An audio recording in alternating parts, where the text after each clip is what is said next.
You have this great plan. You have this great growth strategy. Maybe it's a channel. Maybe it's a new territory, a new branch. Maybe it's a dealer program. Maybe it's some account only.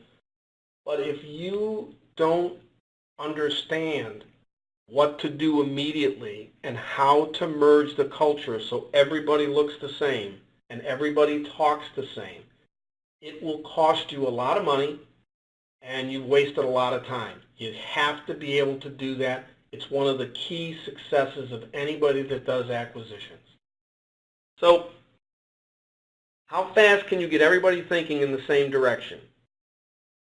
How can you get everyone on one single platform for efficiency? In other words, if you're on Mastermind, get on Mastermind. Make sure you can get on Mastermind. If you're on Manitou, make sure they can get on Manitou. Service platform, service delivery.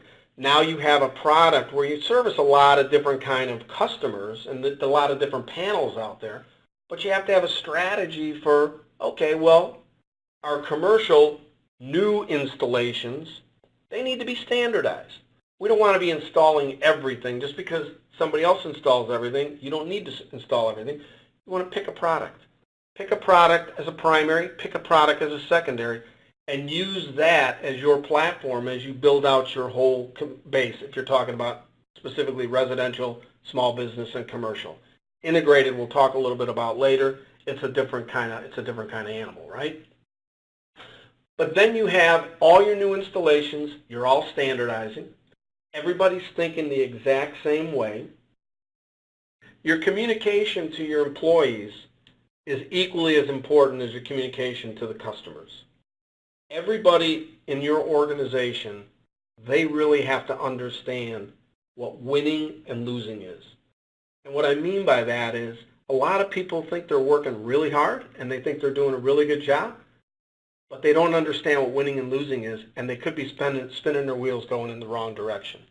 You want to be able to immediately take them, every employee. I had meetings at every branch, every year, every employee. Every time we did a new acquisition, you always have a punch list. You always announce it out to all your employees. You announce it out to everybody, and it's all the same. They need to understand what are the financial and operational metrics that are really necessary to achieve successful combined company. Because at the end of the day, the worst thing you can have is, let's say you bought two companies in Louisiana and they're in the same office and you got these little cliques of people. And people, no, I used to do it this way. No, we do it better that way. That's why you immediately take on the thought process of best practices. It's the best strategy that you can ever have. There is a reason why somebody does it better than you do. You should think about it, you should adopt it, and you should enhance it into your platform.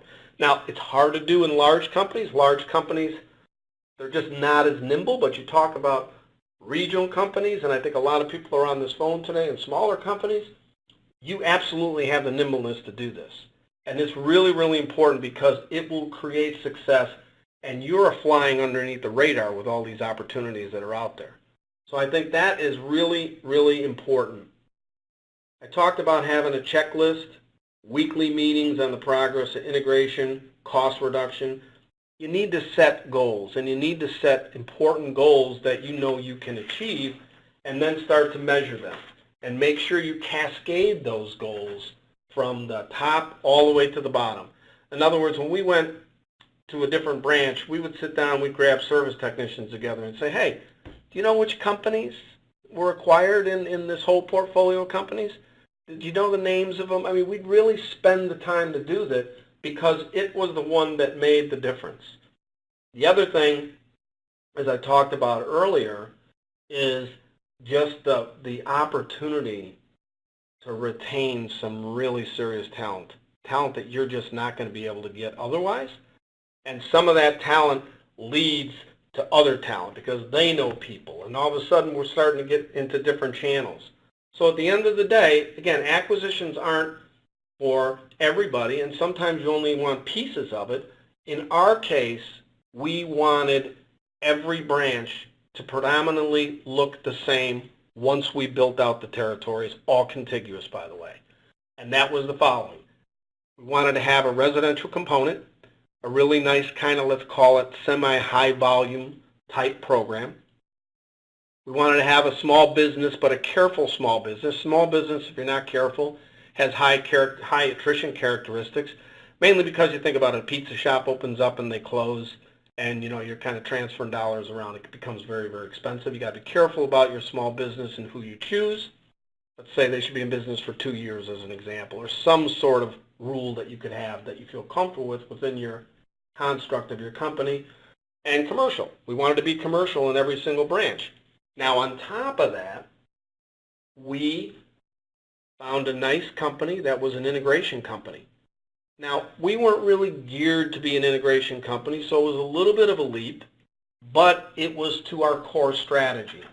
We found a really nice account base and really, really good customers. I mean, I'm talking National Institute of Health. I'm talking about some big stuff here. And the owner just really didn't want the back office headaches. They didn't want the stress of running their business. They just really wanted to go out and sell. And they really wanted to go create some magic out there. And poof, when we did the acquisition, all the stress went away.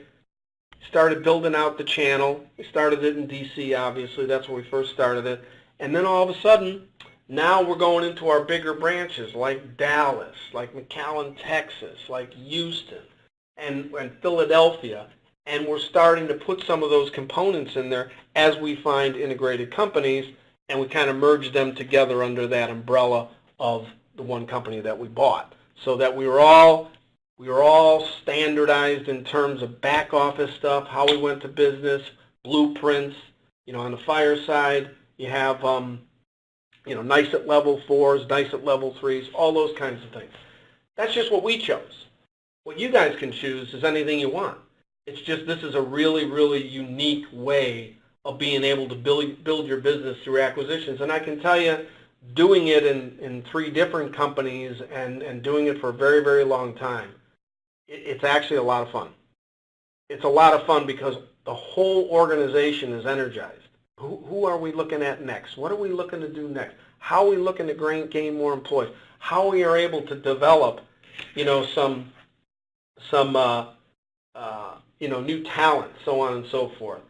So it all starts, though, by making sure that once you buy it, you can merge these companies together. So I'm sorry I spent so much time on it, but I think it's really, really important, because if you're not doing those things, it will be costly for you. And it will be distracting, because you're just going to have all these little clicks all over the place and different equipment all over the place, non-standardization. And it really kind of goes against your grain, because remember, believe it or not, you're here to make money, right? I mean, you want to drive cash flow and you want to be able to do everything.